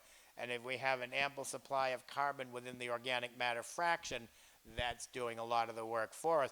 One of the things that we know, and it's true in cannabis production, container production, field production, it's true in those soccer fields, baseball fields that I manage, is that the more we can improve the biological life within the organic matter fraction, the easier it is to keep oxygen and pore space there. You don't have to aerate as often. You don't have to loosen soil as often because the microbes are going to do that for you. I think you all probably understand that concept a lot better than some of these turf managers that I would say, well, if you improve the biology under the soccer field, you're not going to have to aerate as many times a year. They don't get that concept because it's hard for them to understand that microbes are loosening soils just through their activity. So as growers, you guys are in a whole different class of being able to understand that concept where, somebody that's out there managing some of these other types of landscapes, that's probably one of my most difficult concepts to get across to them, is that if you spend some time building and growing and supporting and feeding the biomass, all of your cultural things that follow after are going to be easier for you. Humus, one of the most important things that we can talk about. It participates in aggregate stability, nutrient retention, CEC, water holding. Humification is the process that breaks down the organic matter fraction. The best simple definition of humus is the end product of decomposition. When any organic material or particle can be decomposed no further, it becomes humus, and humus can be a long-term stable resource in the soil 50 or 100 years because it is then resistant to breakdown. So you have to have chemically stable humus. That's really important. It has the ability to suppress disease. At the end product of decomposition, the reason it lasts is because it's not further decomposed by carbon dioxide. It's protected from carbon dioxide. Microbial enzyme action because it's hidden inside of small aggregates. So humus can be a long carbon chain, and there's all these nooks and crannies in there, and it's all tucked in there, and it's protected from further decomposition by from carbon dioxide because it attaches tightly to the clay particles. So in those heavy clay soils, that you have, yeah, there's drawbacks and there's issues, but there's also distinct advantages that you have that people that grow in high sandy soils don't have the ability to take advantage of that. If humus is not protected in that way from CO2, it'll be broken down and decomposed and lost within 10 years, called labile as opposed to stable. And that's a situation that you don't want. A stable humus contributes directly to the pool of plant available nutrients, doesn't contribute a lot to that, but it does play a significant part in maintaining physical soil structure and support of the biomass. And that's really what's all these little things, all these little nuances that end up supporting the biomass. So when you go back to my first slides there of the three circles that showed no relation between texture, chemistry, and biology, and then I brought those circles all together and said humus is central to that. This is why. That's what ties that all together. So as soil organic matter increases, carbon increases. Greater biological diversity in the soil. Greater diversity leads to increasing biological control of plant disease and pests. So if we're in an organic system now, we do have organic pesticides that are allowed in production. They can be US EPA 25B exempt or OMRI certified, Organic Materials Review Institute certified. But the goal, and I don't include, even though those are allowed and they're at my discretion to be able to use in a project, I don't ever schedule them into the beginning of the process, only as a rescue treatment needed, even organic. If it's an organic product, it's only a last ditch resort because my first emphasis is going to be on this and to try to make that happen internally without added input. And you start to buy some of these biological, I get to the luxury of going to the US EPA in Washington every couple of years and sitting down with the regulators and talking. And the biggest movement now in pesticide is the biorational, Office of Biorational, where you have one organism that can outcompete another one. But it's always a trip when you sit and talk to the EPA and you listen to what they say. And, all of these pesticide laws and everything, it's just a little side note, though. But EPA, is risk assessment. When they look at pesticides, it's all about risk assessment. Does it hurt you or doesn't it? If risk outweighs the benefit, it doesn't come to market. If benefit of the pesticide, organic or synthetic, outweighs the risk, they'll bring it to market. When I was at the EPA 2 years ago, at the OPP, Office of Pesticide Programs, those are the guys up here that are making the decision. They actually said to us that they believe that they have an obligation to provide financial benefit to the registrant. They have an obligation to provide a benefit to the registrant that can outweigh the protection or the safety of us. So the ability of corporate America to make a profit factors in their decision-making process. Right out of their mouth. And I think the minute that came out of his mouth, he regretted every minute of it because somebody called him on it. But that's the underlying thinking in there. That's really what, this whole thing is up against. A little bit. We're just going to blast through a little bit of soil biology, and then I'm going to leave the real technical stuff to Leighton, because he's the man. He's the guy that's got this all figured out and gonna lead us. You guys, I can't tell you how lucky you are to be able to spend 2 or 3 days with this guy, because he's on the cutting edge of all of this. And, I don't think there's any research scientist in the country at any of the institutions of higher learning that have uncovered and thinking the way he's thinking and really drilling into all this, because there's a big difference in having somebody come talk here that's an academic as opposed to somebody that's out there doing it and figuring out what works. There's such a big difference. And I'm not an academic. I'm the furthest thing from an academic you ever would see. But it's all about experience and what works. And, he's got it. So this is just going to be a real high-level overview. What is it? How do we best support it? So collectively, it has been coined as the soil food web. is developed a number of years ago by a colleague of ours, Elaine Ingham, and sort of branded it and put this name on it. Not branded it, but attached this name to it. So it's a term that was coined. Different species of soil microorganisms participate in active ways, creation and maintaining structure, growth, nutrition, disease resistant, nutrient availability, sustained by the organic matter fraction. Natural organic system does not rely on synthetic input for nutrition, pest control, focus on creation and maintaining of that good environment. Understanding the biomass includes understanding the function of both the active and passive organisms. So there's guys down there that are passive and just waiting to be woken up and work for us. And there's guys down there that are working and sort of doing their thing.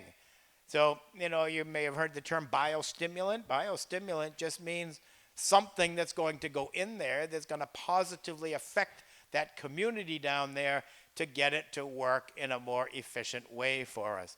So our focus is to make as much of that total number active and working. And, as it becomes active, we can do that. And a lot of it depends on what we want to do. Our intensity of management. Cultural intensity is everything that you put in to grow your crop. The amount of labor, water, inputs if you have to buy it, education, continuing education. All of that is cultural intensity that gets you to a spot. Everything that's going into growing that plant to get the results to meet those expectations that you're after. So, these are the guys, once again, a couple of repetitive slides here. My best understanding, as I mentioned, of the highest managed landscape or growing any crop I can grow is to mimic what's happening in nature. So I'm not going to impose man-made strategies on the cannabis plant. I'm going to look at how that works in a natural system with nature and do everything I can to enhance that. So this is just a slide on systems-based management. You address the system above ground, below ground, relationship between the plant and the soil. We can't ever forget that. Soil gives the plant the compounds that it needs, and the plant returns exudates back to the soil. So it's a give and a take. It's a give and a take. It's a secular system that we're working in. And that's what's wrong with conventional agriculture, because for decades and decades in the Midwest, in the heartland, they've just been pulling from the soil, taking. And now you've got places out there that the soil's not going to recover for a couple hundred years, because all that has happened is just pulling out of the soil and never creating and giving back. So there's the slide. You can shoot that one, but that's the one that 80% that goes down there. This is the carbohydrate storage in the soil, sequestering carbon in the soil, and this is the science behind how that is happening. Just a couple on mycorrhizal. Leighton touched on that, and he'll talk more about that. But this is that association where the reproductive strands, the hyphae, attach themselves. They either grow into the root of a plant or attach themselves to the outside of a root, and they're mining the soil. I think the next slide. No, yeah, that's the one I want.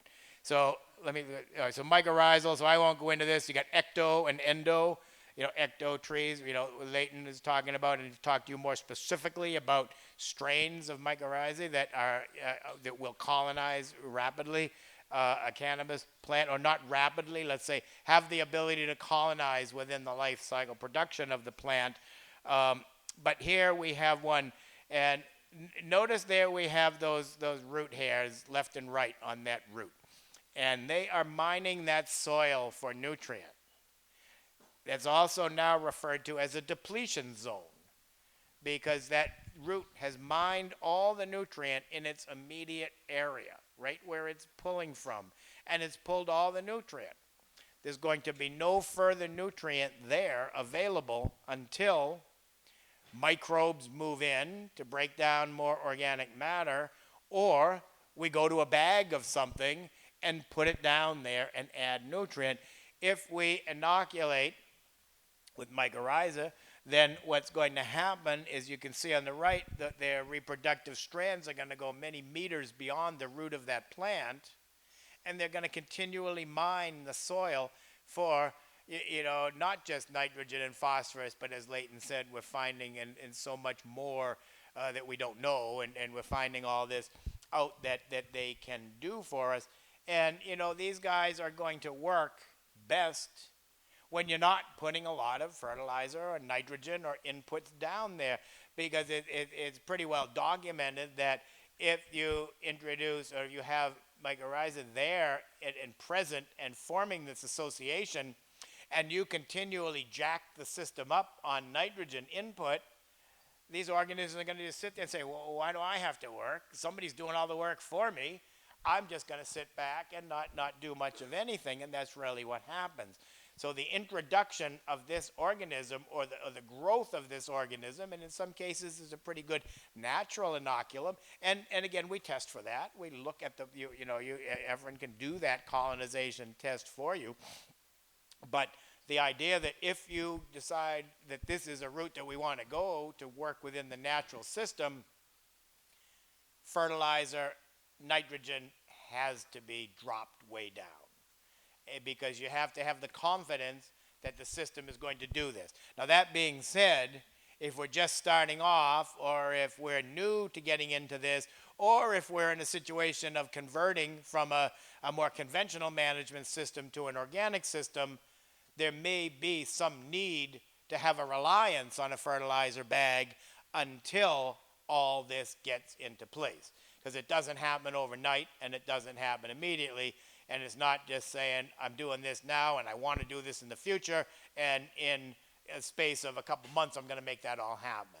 So it's all a process, but it's also having the confidence on the stuff that Leighton's going to talk to you about, that it works, and that it's going to do that, and it's going to function in that way. And if you just stay the course, and my hardest thing is I get these systems put in place, and then somebody that I'm working with, and they may be 2,000 miles away, so I'm not right there, and they think, oh, well, I'm not happy, it's not going fast enough, and then they reach for a synthetic bag and dump it in there, and then everything gets set backwards. So as you embark on this path, and as you begin to embrace this, you just have to have the confidence that it's going to work. The plant's going to get better, production's going to be better, yield is going to be higher, the quality of that yield is going to improve as you continually just have the confidence to move in that direction. Leighton talked about these. These are the saprophytes. These are the decomposers. Down the bottom, 1 gram of a non-rhizosphere, non-root zone forest soil, 600 million bacteria and meters of hyphae. In 1 gram in the root zone of a forest soil, look how it jumps to 10 billion and miles.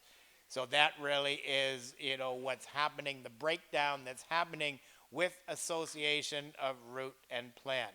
So bacteria and fungi decompose organic, retain nutrients, rebuild structures, suppress disease, produce exudates, feed bacteria and fungi, supported by the organic matter fraction. So a little bit repetitive here, but these are the lowest trophic.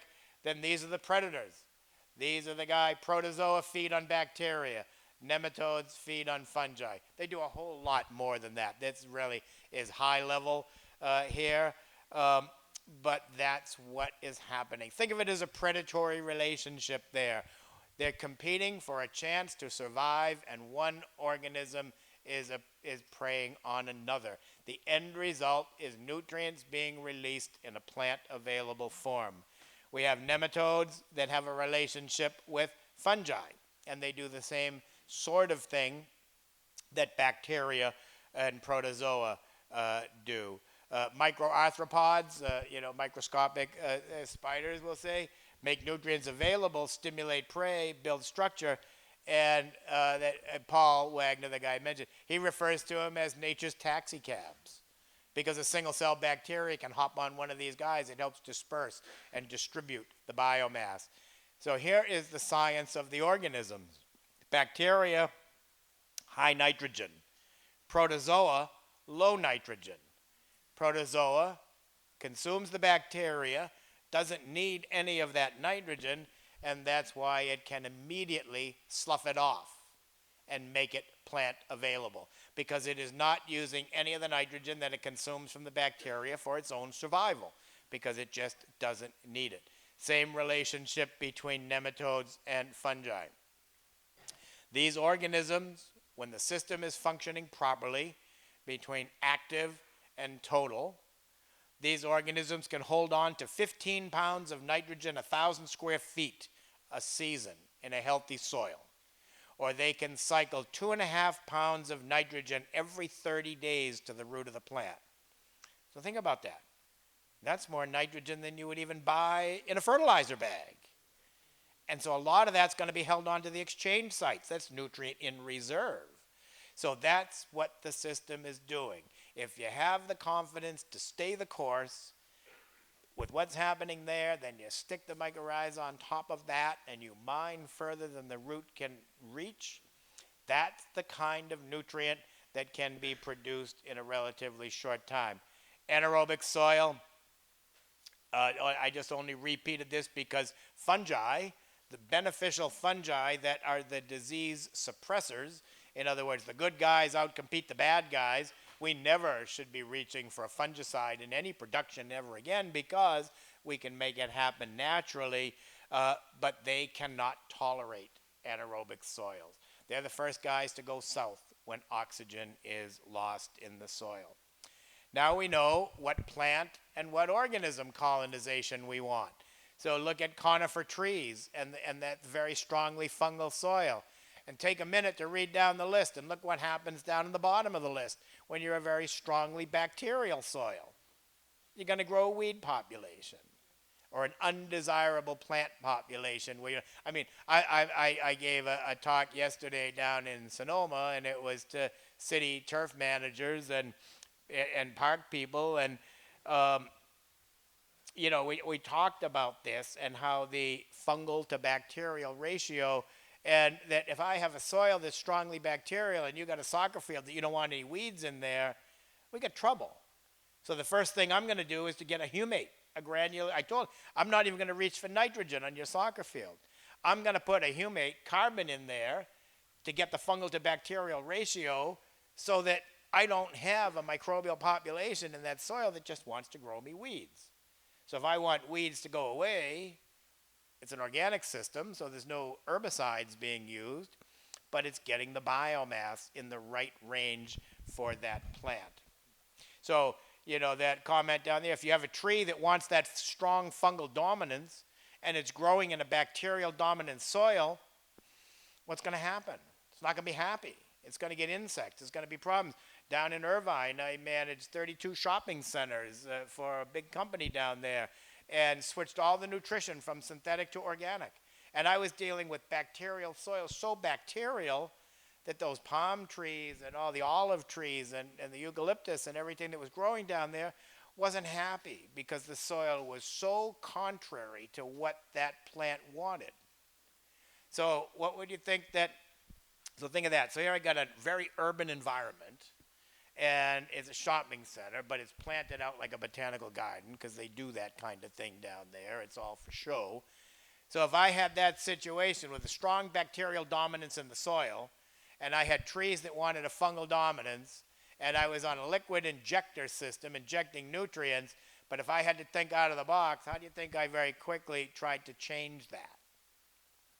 Just threw some compost, got a fungal dominant compost, and top dressed under their bark mulch. So I made them scrape off, and they weren't happy about that. 6 million square feet of bed area, and all the high profile trees pulled all the bark mulch off, because that's not doing anything. That's just degrading soils. Leighton talked about that, virgin wood sucking nitrogen out, and put an inch of compost under all those trees, and they just simply put the bark mulch back on top of it and tried to change the fungal dominant as fast as I could. So my last slide, how do we diagnose? We diagnose with soil tests. If we're looking for compaction, we're diagnosing with a penetrometer or a soil probe. We're trying to monitor root depth.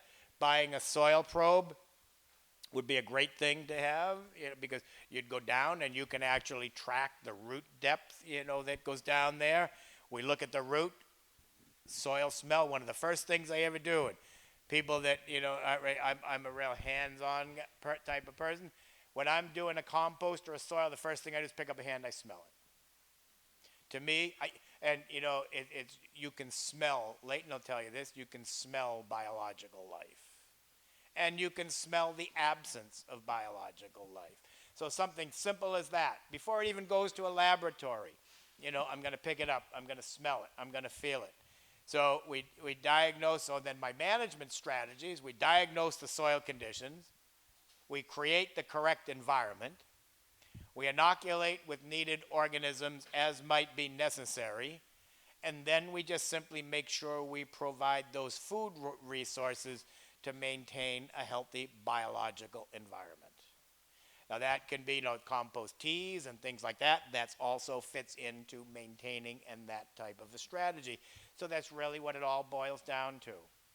Diagnosing, understanding what it is that we're growing in, what characteristics that has, and then how to manage that so that we break a dependence upon supplemental inputs and allow that system to function as best we can. So I think we probably have a few minutes if there's any questions, and then it probably is time to break, or I'll go here, 1, 2, 3. Yeah, what's the quickest way to increase the soil organic matter? Would it be through cover cropping or a deep mulch, or what's your quickest way in experience? Yeah, so what's the quickest way to improve or increase the organic matter fraction? And it would be, one of the things that's going to happen on the more passive side is the sloughing off and the breaking down of the root system. Introducing well-aged compost and working that in and letting that work down. Those are probably the two immediate ways to do it. Cover cropping, if we don't have a plant there, and cover cropping with a legume that's going to fix nitrogen, and then all at the same time then get turned in and be broken down to increase the organic matter fraction. Well-aged compost. That means one where biological activity drops at levels of 10% or less. So in composting, it's a heat process. It's the first stage in composting is mesophilic, thermophilic, second mesophilic, and maturity. Heat rises, heat declines. Different organisms do their work, and then here certain organisms, the mesophiles start, then the thermophiles, the high heat takes over. Second mesophiles return in the cooling down process, and then at maturity. Maturity is determined by stable carbon to nitrogen ratio. When we compost, we want to make sure that we have a 20-to-1 to 30-to-1 carbon to nitrogen ratio of the input going into it. And when it's all said and done and finished a year later, we want that to stabilize down to between 12-to-1 and 20-to-1. So 12-to-1 to 20-to-1 C to N ratio combined with a biological test that said activity is at 10% or less, that's well-aged, mature compost. Yes? What is the best way to wildcraft humus to reinvigorate tired or out of balance containers? So what is the best way to wildcraft humus? Leighton, I'm going to defer that one to you. Any thoughts on wildcrafting, humus, which, we certainly get that. I'm going to actually be doing that over in Maui next couple weeks, but what are your thoughts doing that locally here? Silt is going to be your best thing. Silt has broken down to a very, very small particulate. It's mineable at creek edges, better yet, old swamps. But once you start playing with silt, you gotta aerobically stabilize it. Otherwise, you're going to introduce the anaerobes. How do you aerobically stabilize it? That would be taking it out, spreading it out, letting it dry, adding it to a compost tea brewer, something like that to build it dissolved off, because you're not going to kill all the anaerobes. But you have silt everywhere, and silt is probably the closest to a cremate you can get without mining. I hope that answers. Thanks. One more question over here. When you take soil sample tests per acre, how many do you recommend, or is that based off of like the percentage grade of the farm Yep. or location? So when you take soil samples, what do you do or how much you do per acre? So what you want, the most important thing is you want random sampling. You want to go down, you pick a depth and you go down there. You want to remember, you're sampling out of that A horizon.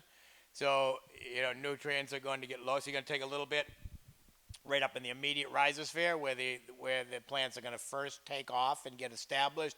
And then you want to go down deeper where you know that root is going to be in the next 4, 5, 6 weeks. So if I were doing an acre, I would go and I would probably, randomly go through that acre and maybe take 12 to 15, maybe 20 individual samples. I'm going to mix them all together in a clean container, and then I'm going to form one composite sample. And that would, unless we have different things happening on that acre. So if you have a soil that exhibits certain characteristics in 1/2 acre, and then all of a sudden you move to another 1/2 acre and you get a visual difference happening, I'm going to stop and I'm going to make 2 samples. I saw, yes. So say something along the lines of a 200-gallon smart pot. That's what we run is A 200 what? 200-gallon smart pot, and we run about 70 of them with different cultivars inside of them. How would you go about doing the different test uses of that, or the different plants uptaking the different amounts? So plants taking up different amounts would be running with that. You'd do that with tissue analysis. So that would be, that would be one of those measures with tissue.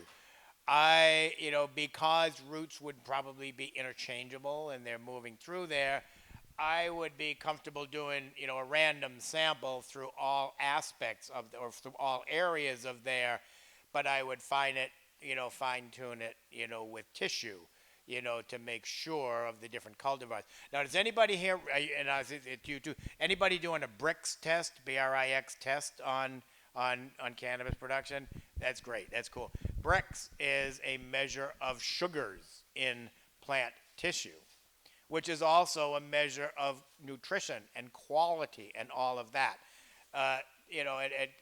10 years ago, people would, I can remember people saying organically grown produce is harmful and it's toxic because the plant's producing its own natural defenses to keep weeds out, and that's bad for people and all this. Well, time after time after time now, when you do BRICS for organic food production versus conventional, that retained sugars and the BRICS scores are always higher. So tissue analysis combined with BRICS, and BRICS, all you need is a refractometer, about $20 little piece of thing. It's light refraction. The higher the density of sugar, the different angle of incidence and refraction. What I noticed from the bricks, when I had plants that had pathogens or insects, it seemed like the cause of it was the bricks level was low. You're right, spot on. And so what I do now is I'm doing that out in the urban landscape, because that is exactly what it's about. We all know that insects attack the weak link out there in nature. Fungal diseases are opportunistic. They won't attack a healthy plant because the plant has the defenses, what we talked about. So as sugar density increases, simply if you have a sucking or a chewing insect that, starts to become a pest of a plant, it's because the sugar doesn't have the density. When you have high density sugars and high BRICS scores, that insect, attaches in there and tries to suck that out. It can't process it. It can't process that density of material that it's pulling out, and the insect just says, the heck with this, and goes find some other place to get it.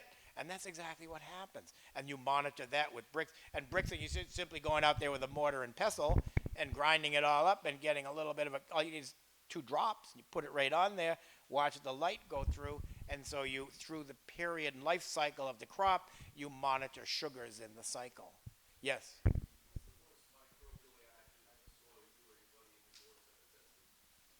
The most right where?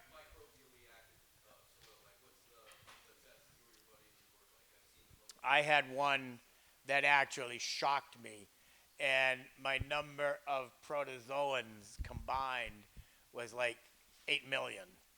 And that typically, you're not at that levels. I think one of them, it might have been flagellates, was up around 10 maybe. And so we had, that soil was producing 300 plus pounds of nitrogen per acre over a 90-day period. So that's how we measure that. The protozoa to active bacteria, and over 90 days, what can that do for me? And it was well over 300 pounds And that's more than any of us would ever dream of putting. And but you'd go broke if you tried to buy that from a bag. But that was just all happening all by itself. Yeah, that was in the where was that? That was in Ohio. Yes. Soil moisture level and how that plays into the microbial health of soil. Have you found like ideal moisture levels to foster growth better than others? So ideal moisture level, that comes back to that field capacity. So for me, the most active I would think would be just below field capacity. When you have field capacity and then you dry it out just a little bit more and then you have a little bit more air pockets, it's all about air, oxygen as the stimulus for that happening. And as soils, and at some point they get too dry, and then they slow down in their activity because they're wanting more moisture. So my experience is just a tad below field capacity gives me. That measurement, whether you're taking a percentage or millibars or whatever, it's going to differ based on structure of the soil. Absolutely. So that's why, like a lot of things that I say, you can't take it for gospel everywhere because it's so regionally affected by soils themselves. And with that slide I showed you with all the different blocky and platy and moving through soils, that has so much to do with it also. Yep. Any comments on silica as a nutrient or importance to the plant or the soil? That's sort of both ways. I haven't used it as a supplemental nutrient, but some people feel strongly that it is beneficial and has that, and I tend to agree with that. I have others that won't touch anything with silica and just will not introduce it into a system. So again, there's so many things that, it's basically individually what works for any one of us and trying it like that. So there is a lot of, another thing that I'm very strongly, I feel very strongly about is that what we're talking about here is really a lot site specific and up to each one of us on how we interpret our own growing space as opposed to cookie cutter. So it would be a total disservice for me to stand up and say everybody here has to do it this way, or everybody has to do it that way, or everybody in California do it this way, and if I'm in Colorado you do it that way, and if I'm in Massachusetts you do it that way. But it really is, and I approach the same thing when I'm doing a public park. I'm site specific as opposed to cookie cutter. So, there's a lot of knowledge with all of you in the room, and I'm not professing to stand here and say that I've got all this knowledge. You guys collectively have way, as much or more than I do. So that's, and that's really what it's all about, is drawing on everybody's own individual knowledge and how that relates to what is happening in that site specific situation, using a lot of these scientific principles and guidelines, to sort of guide decision-making strategies, but never intended to supersede the value and the importance of the site-specific nature of the plant manager. Yes? Going back to the bricks thing, do you have any like recommendations to increase brick levels on plants? Just getting rid of synthetics and beginning to grow organically. And synthetics degrade bricks, they degrade all of that part of the system. So it really is just about beginning to embrace the organic system and knowing that once you reduce all of this, and then again, even organic fertilizers, reducing input and going to try to get that soil that's going to produce that 300 pounds of nitrogen on its own over a 90-day period. All of that is what's going to lead to the increased contribution of sugars to raise brick scores. Way up in the back. What, last question? Yep.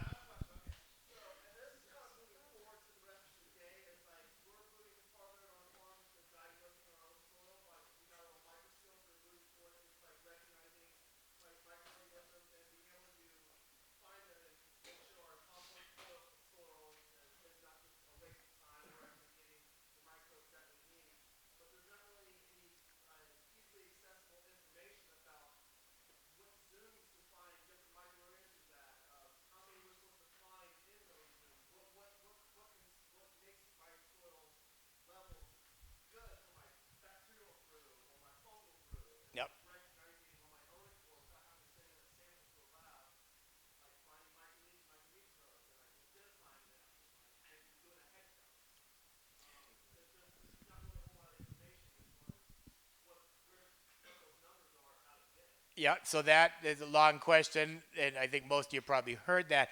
And that's the perfect segue to sort of the table that I've just set here and where this is going to go today and tomorrow. And that's why, again, you got Leighton here. He's the microscope guy. He's working on exactly that. That's really his work. That's what he's focusing on, is taking all of those things, putting it under a microscope, and looking at how information can be communicated to you all. Because it's not going to happen from a university. It's not going to happen from established institutional learning. It's going to happen from work like that that's happening. And that's exactly what he's working on, is how do we look and know what is the number that I'm looking for? What is the relationship of activity? What numbers are going to work best with this plant to produce that expectation?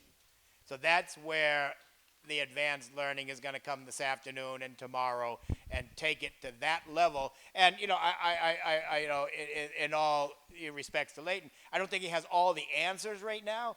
But if you knew the level that he was working on this, and the energy and sort of the passion that he's putting into it, and I would say in the not too distant future, you all are going to have that kind of a resource that said, this is what I'm shooting for.